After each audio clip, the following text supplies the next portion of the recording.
No.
মানুহ গোট খালেতো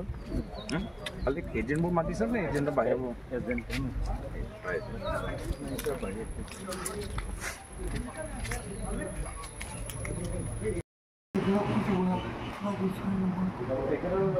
প্ৰতিমূৰ্তি ইয়াত আছে ঠিক আছে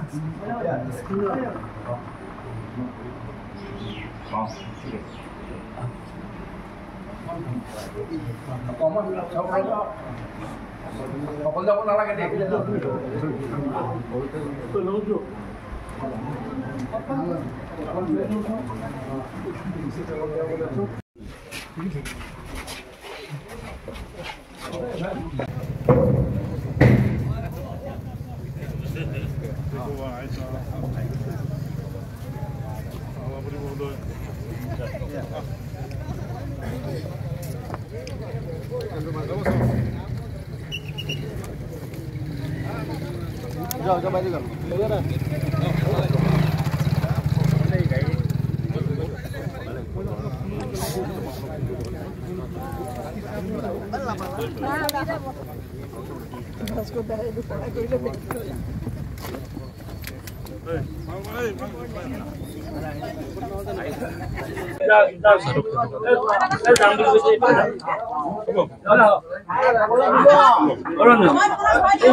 মাজুলীবাসী ৰাইজক ধন্যবাদ জ্ঞাপন কৰিছোঁ।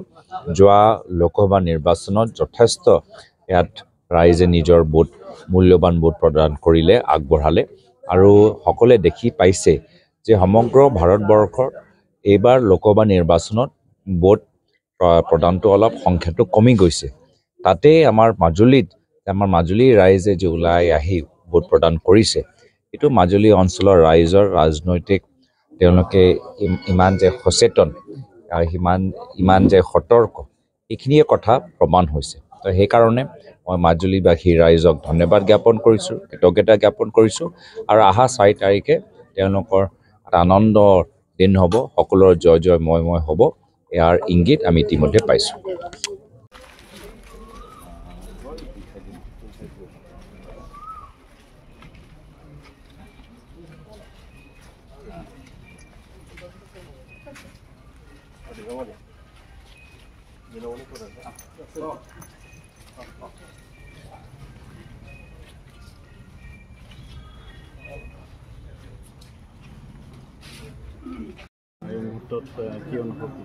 এই মুহূৰ্তত আমি গড়মূৰ সত্ৰৰ প্ৰভু ঈশ্বৰ সত্ৰাধিকাৰ লগত তেখেতৰ লগত কথাখিনি পাতি মাজুলী ভৱিষ্যলৈ কেনেদৰে কাম কৰিবলগীয়া আছে তেখেতৰ সুপৰামৰ্শ ল'বলৈ মই চেষ্টা কৰিলোঁ আমি সকলোৱে ইতিমধ্যে অহা 4 তাৰিখৰ কাৰণে বাট চাই আছোঁ যিহেতু 4 তাৰিখৰ ফলাফলৰ পিছতহে আমি পৰৱৰ্তী সময়ত নিজৰ কৰ্তব্য আমি পালন কৰিব পাৰিম তো সেইকাৰণে এতিয়া আমিও ৰাইজৰ মাজত আমি থাকি ভাল পাওঁ ৰাইজৰ মাজত আমি কাম কৰি ভাল পাওঁ কিন্তু 4 তাৰিখৰ যেতিয়া আনুষ্ঠানিকভাৱে ফলাফল ওলাই আহিব তাৰপিছতহে আমি কামখিনি আমি আৰম্ভ কৰিব পাৰিম আমি ৰাইজক যোৱা কিছু সময় যথেষ্ট প্ৰতিশ্ৰুতি দিছোঁ ৰাইজে আমাক যথেষ্ট মৰম কৰিছে এতিয়া ৰাইজৰ যি মৰম আমাক পাবলগীয়া আছিল আমি পালোঁ এতিয়া সেই মৰমৰ বিনিময়ত আমাৰ যি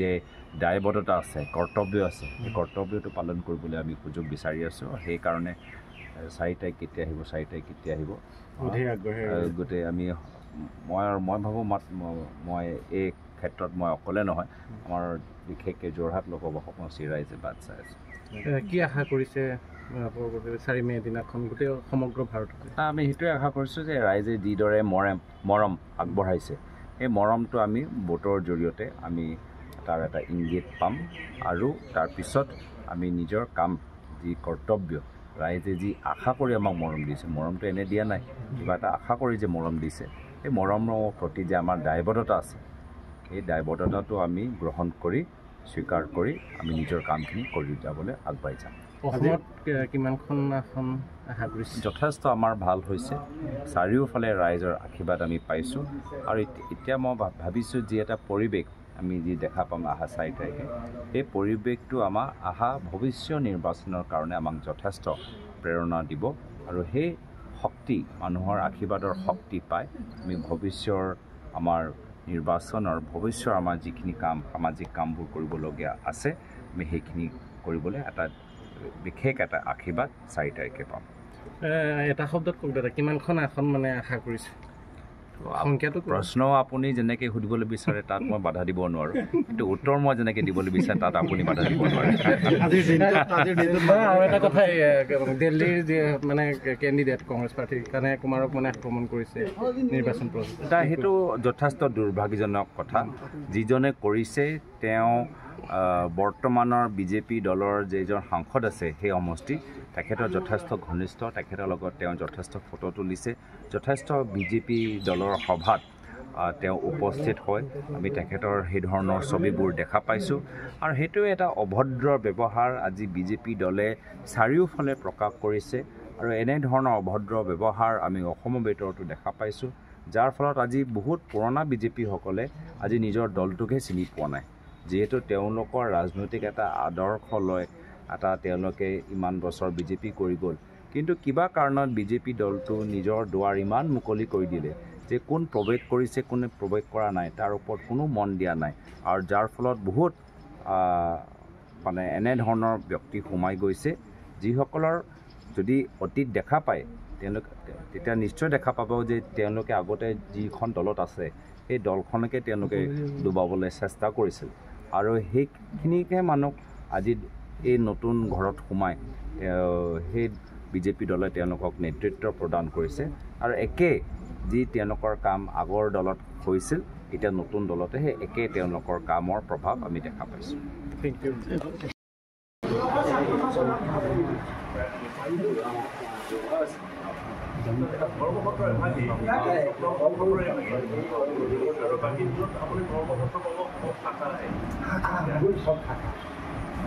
আমাৰ মাজুলীৰ একটা অসমত থাকছে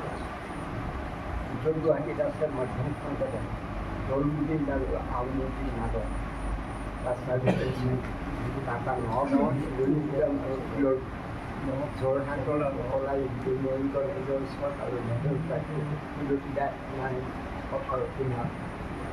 ধুনীয়া গাড়ী লখিমপুৰত আছে আৰু ইয়াতেই আমাৰ কাষতে আচলতে আমাৰ এখন গড়মূৰ সত্ৰ সেইখন সৰু গড়মূৰ সত্ৰ মানে গড়মূৰ সত্ৰই একালত প্ৰতিষ্ঠা কৰিছিল সেইখন হ'ল বৃহস্পতিখন তাৰ পৰাই গোসাঁইসকল ইয়ালৈ অনা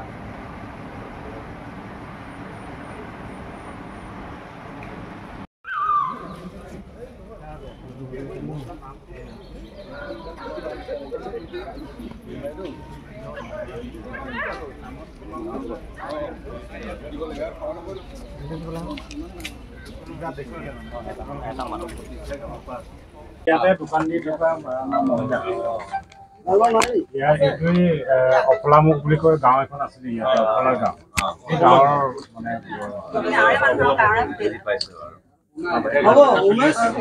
এই গাঁওখনতে ঘাটটো আছিলে তাৰপিছত এই কমিউনিকেশ্যনৰ কাৰণে ইয়াত